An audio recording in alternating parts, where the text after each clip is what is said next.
Rista, a novice goddess of healing, is tasked with summoning a hero to save the world of Giabrande from a demon lord. She picks Seiya Ryujuin, a Japanese hero who has unusually high stats. She immediately summons him, and while he appears to be ideal for the situation, she soon realizes that she forgot to check to see what Seiya's personality was before picking him up, which states that he is impossibly cautious. After seeking advice from fellow goddess Ariadoa, Rista decides to leave Seiya alone to train. A week later, he manages to reach level 15 only by doing basic exercises.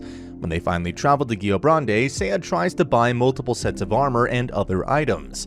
Outside of town, the first monster they encounter is a basic slime, which Seiya defeats, though he goes overboard, burning the entire area with explosions just in case any fragments are still alive. Just then, they're approached by Chaos Machina, a level 66 demon who is one of the 4 heavenly kings. She reveals that she was sent out to scout the area in order to kill Seiya before he could pose a threat. When Rista and Seiya flee to the Divine Realm, Chaos Machina decides to attack Idona. Seiya learns that time moves differently in the Divine Realm.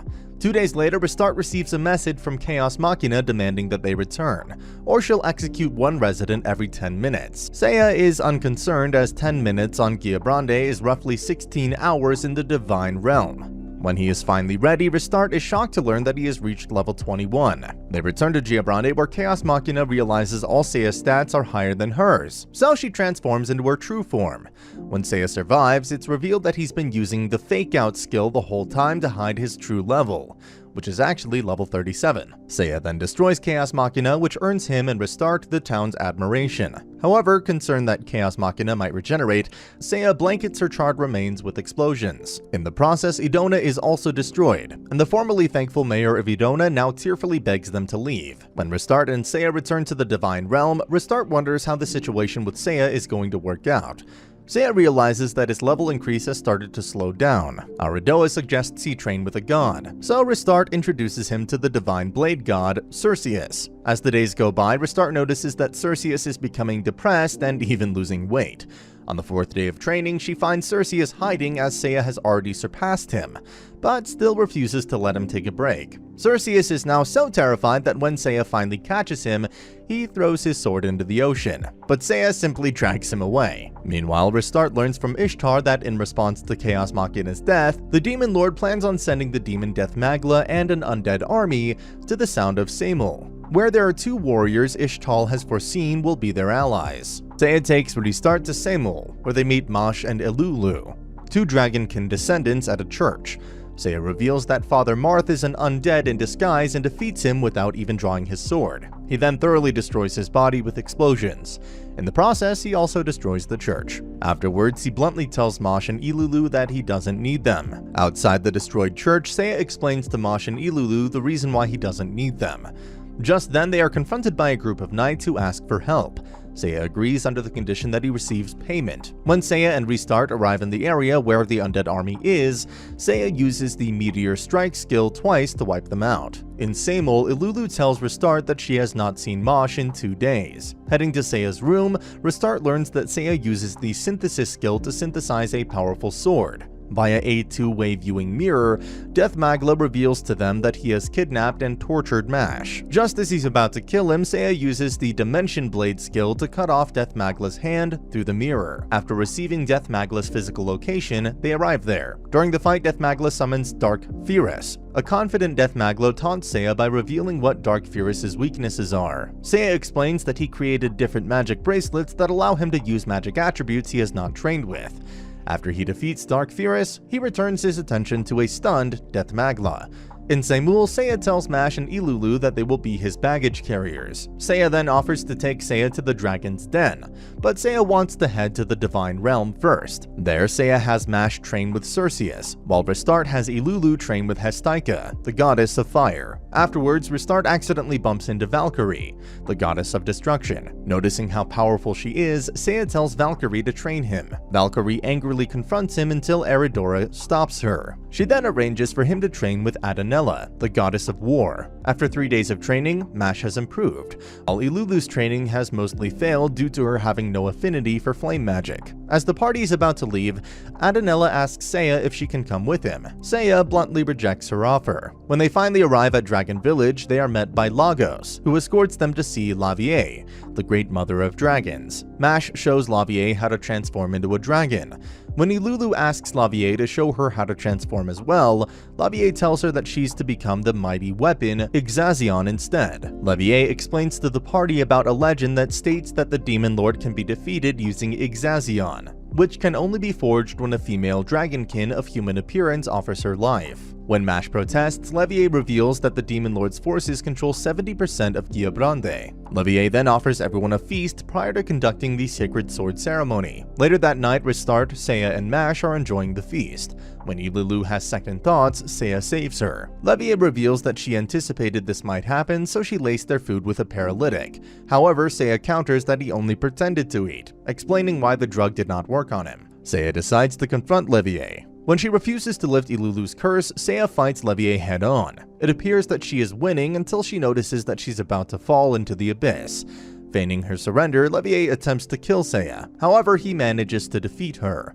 Afterwards, Ixazion appears. Once the party leaves the village, Seiya admits to Ristart that the sword he acquired is not Ixazion. They are then confronted by a group of knights. The Rose Guard Imperial Knights ask the party to help them fight the Demon Lord's forces at Olga Fortress. Once they arrive in the area, Beelzebub's horde kills several knights. Afterwards, the party meets up with Rosalie Roseguard. Then they head to Olga's fortress. Inside, the council holds a strategy meeting. However, Seiya feels that the best course of action is for him to head to the Divine Realm. When he calls Rosalie out for being too reckless, she angrily confronts him, and she continually gets slapped by him. In the Divine Realm, Seiya asks Ristart to introduce him to a god who can help him. She takes him to the Verdant Forest to meet Midas, the goddess of archery. While Seiya is training, Ristart, Marsh, and Ilulu run into Cerseus, who tells them that Adina is still very angry with Seiya. At Ariota's house, Ariota agrees to unlock Mash and Ilulu's dormant powers. Ristart then heads to Adenella's house. When she tries to warn Seiya, Adenella confronts him. He's able to calm her down to the point where she's no longer angry with him. Afterwards, it's revealed that Midas was watching the incident the entire time. At Eridora's house, Eridora shows Ristart some of the dormant powers that Mash and Ilulu have unlocked. When Ristart tells Eridora about Seiya's training with Midas, a worried Eridora reveals that Midas was banished because she is a nymphomanical goddess. When Ristart attempts to warn Seiya, they see Midas tied up to a tree. After she frees herself, she lustfully attacks Seiya and Mash. However, Seiya is ultimately able to stop her.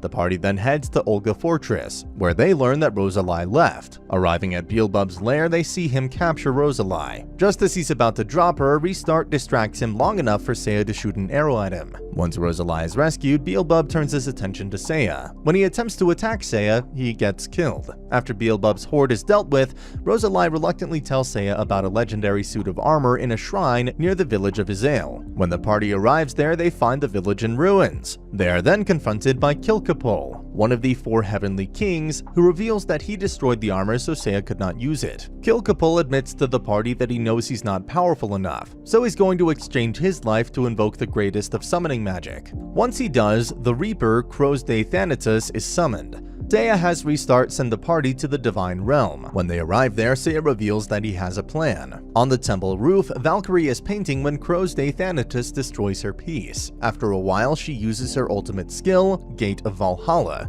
to finally get rid of it. Despite Valkyrie's warning about the skill, Seiya is impressed enough to ask her to train him. Mash and Ilulu then decide to head to Ariodona's house. Meanwhile, Cerseus tells Ristart that Ishtar wants to see her. At Ishtar's house, Ishtar tells Ristart that the last 4 of the heavenly kings is leading an army. The next day, Ristart arrives at Ariodona's house to see how advanced Mash and Ilulu's training has gone. They then head to Valkyrie's house. Afterwards, they head to Ghiabrande, where they see Wolk's Rose Guard easily defeat Eraser Kaiser and his army. When Ristart wonders why Wolks does not fight the Demon Lord, he turns into a child. The party is stunned when they see Wolks turn into a child. Later, the party decides to head into town. Once they are done, they head to the castle. Inside, Rosalie tells them that her father does not have long to live. While the party is meeting with Wolks, he receives a message that the Demon Lord's forces are attacking the capital. Seiya takes Mash and Ilulu with him, while he has Ristart stay behind with Wolks. When Wolk shows Restart around the cathedral, he reveals that the Demon Lord created a magical item called Chain Destruction, which is capable of destroying the real souls of gods and heroes. He also reveals that he has joined forces with the Demon Lord. Just as he was about to kill her, Seiya returned. During the fight, Wolks became a demonkin. Wolks appears to have the fight won. However, Seiya uses the counter break skill to return the same damage back to Wolks. Once Wolks is defeated, Seiya has Rosalie speak to her father before he dies. 3 days later, Seiya recovers and allows the party to have fun. While Restart, Mash, and Ilulu are enjoying themselves, Seiya heads off on his own. Restart, Mash, and Ilulu spend the day enjoying themselves. When they head back to their hotel room, they notice that Seiya is not there. Heading to Ishtar's house, they find a distraught Eridoa, who escorts them to Ishtar's location. Ishtar reveals that Seiya went to the Demon Lord's castle alone. She also reveals that despite his personality and demeanor, Seiya actually cares about them more than he lets on. She then shows Restart footage from 100 years ago when Eridoa summoned Seiya to Exforia. Back then, Seiya would recklessly fight enemies while unprepared. When the party fought the Demon Lord, it appeared they had killed him. However, he revealed that he had 2 lives. As a result, he was able to kill the party, including Seiya, Princess Tiana, and their unborn child. After watching the footage, Ishtar reveals to Restart that she is the reincarnation of Princess Tiana. Despite warnings from Eridoa and Ishtar, Restart insists on finding Seiya and opens a portal to the Demon Lord's castle, taking Mash and Ilulu with her to save their friend. Restart, Mash, and Ilulu arrive at the heart of the Demon Lord's castle. Before they can help, however, Seiya unleashes the Gate of Valhalla. Due to the skill's effects, Seiya's life force begins to crumble. Restart demands the full use of her healing ability. With her full strength, Restart manages to heal Seiya's wounds in time. Before they can celebrate, the Demon Lord again bursts through the doors. Suddenly, Seiya stands up and calls forth a second Gate of Valhalla, finally defeating the Demon Lord once for all. Seiya then says his goodbyes to his companions and disappears with a smile after he realizes who Restart really is. Sometime later, Restart is subsequently summoned to be punished. She's informed that she'll be sent to save Exforia once again, but without any of her divine healing powers. And if she fails, she'll be stripped of her divinity. Before Restart can accept it, Ishtar reveals that the effects of the Chain Destruction were lifted when the second Gate of Valhalla was used. Restart receives the note with her hero's information and cries tears of joy when she sees Seiya's name and the impossibly cautious personality written on it. And that's the end of the video. As always, if you liked what you saw, subscribe to the channel. I'll be uploading a lot of videos just like this, so I'll see you at the next one.